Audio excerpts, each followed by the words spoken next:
வாங்க நம்ம மூக்கல்ல பொரியல் பண்ணலாம்.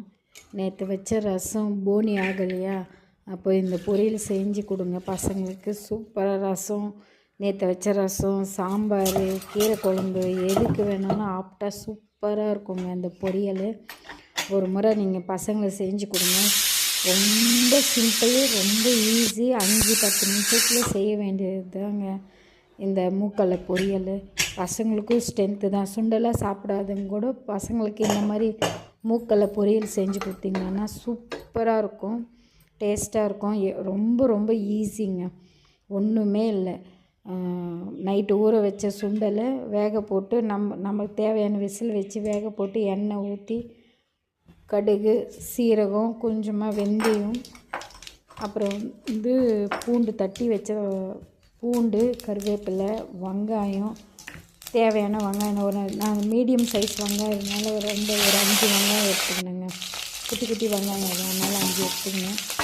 நீங்கள் தேவையான வெங்காயம் எடுத்துக்கோங்க. நான் ஒரு 2 தக்காளி, கொஞ்சம் மீடியம் சைஸ் 2 தக்காளி எடுத்துக்கணும். ரொம்ப வதக்கணும்னு அவசியம் இல்லை, சும்மா வதக்கினா போதும். தக்காளியும் கூட சேர்த்து கொஞ்சம் மசிகிற அளவுக்கு வதக்கினா போதும். கொஞ்சம் நல்லா மசிஞ்சு விட்டிங்கன்னா அது நல்லா இதுவாகிடும்.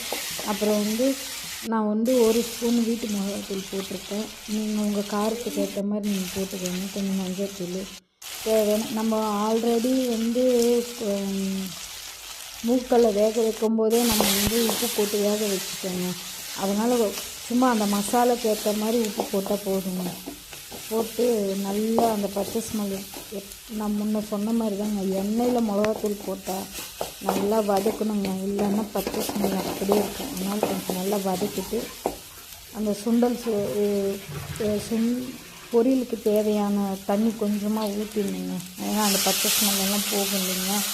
தண்ணி ஊற்றி அந்த சுண்டலையும் போட்டு நம்ம மிக்ஸ் பண்ணால் தான் அந்த சுண்டல்லாம் அந்த காரம், உப்பு எல்லாம் பிடிக்கும்.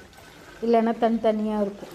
அதனால் பச்சை ஸ்மெல் போன பிறகு நம்ம வேக வச்ச சுண்டலும் போட்டு நல்லா கிண்டிட்டு ஒரு தட்டு போட்டு மூடி வச்சுருங்க. தண்ணி நல்லா சுண்டி வந்துடும்.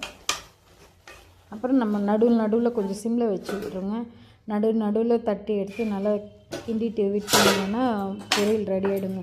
அது நம்ம செய்கிறது இந்த காட்டுறது தாங்க பெருசாக இருக்குது. செய்யும்போது ரொம்ப ஈஸியாக இருக்கும். குழந்தைங்க சுண்டல் சாப்பிடாத குழந்தைங்களுக்கு, இந்த மாதிரி காரமாக சாப்பிட்ற குழந்தைங்களுக்கு இந்த மாதிரி செஞ்சு கொடுங்க. கண்டிப்பாக சூப்பராக இருக்கும். தயிர் சாதம், லெமன் சாதம் எல்லாத்துக்கும் சாப்பிட்லாம். நான் என் வீட்டில் எப்போல்லாம் நான் நேற்று வச்ச ரசம் மீந்து போகுமோ அப்போல்லாம் நான் இந்த சுண்டல்